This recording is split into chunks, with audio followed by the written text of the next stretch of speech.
So ito po yung gagawin natin ngayon mga ka-GM, no? Isang BMW na 7 series, yan. Ano to? Street 6 yung kanyang makina. Bali ano lang to, preno lang yung gagawin natin dito. Brakes. Kasi maingay to yung kanyang preno. So ayan, at nilagay na natin dito sa lifter. So ito po mga ka-GM, bali tinanggal na natin itong rear brake pads ng BMW ito. Manipis na kasi siya. Tapos sinabot na rin yung kanyang brake sensor dito. Sa kanyang brake pads. So ngayon, ito siya mga ka-GM. Waiting parts tayo dito. Pagka dumating, ikakabit na natin siya. Bago natin ikabit, lilihain muna natin itong kanyang brake rotor disc para makinis siya. Doon sa harapan, okay pa naman siya doon. BMW na 735i. So ito na. Panda rin natin itong BMW na ginawa natin mga ka-GM. Sinerbisan natin ito, saka pinalitan natin ng rear brake pads. Yan yung loob nito.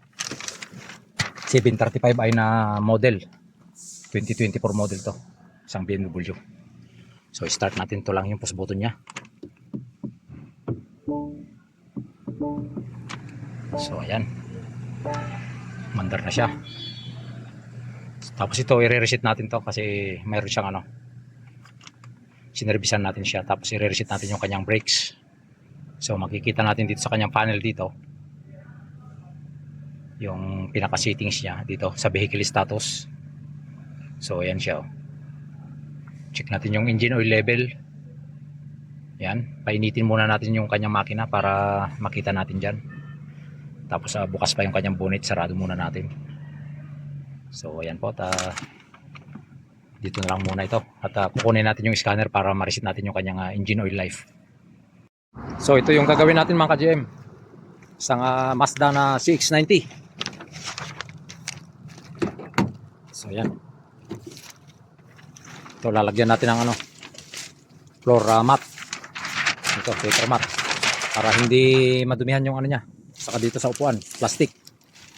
So ito, siservisan lang natin to. So ayan mga ka-GM, itong ganitong CX-90, super high-tech na siya.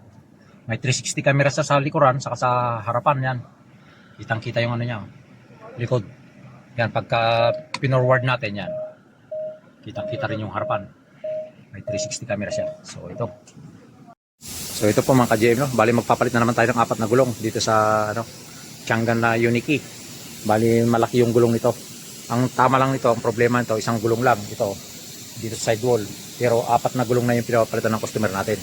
Ito yung gulong niya, 265, 45, R21. Yan, malaki-laki siya. Ayan po, yun yung bago natin.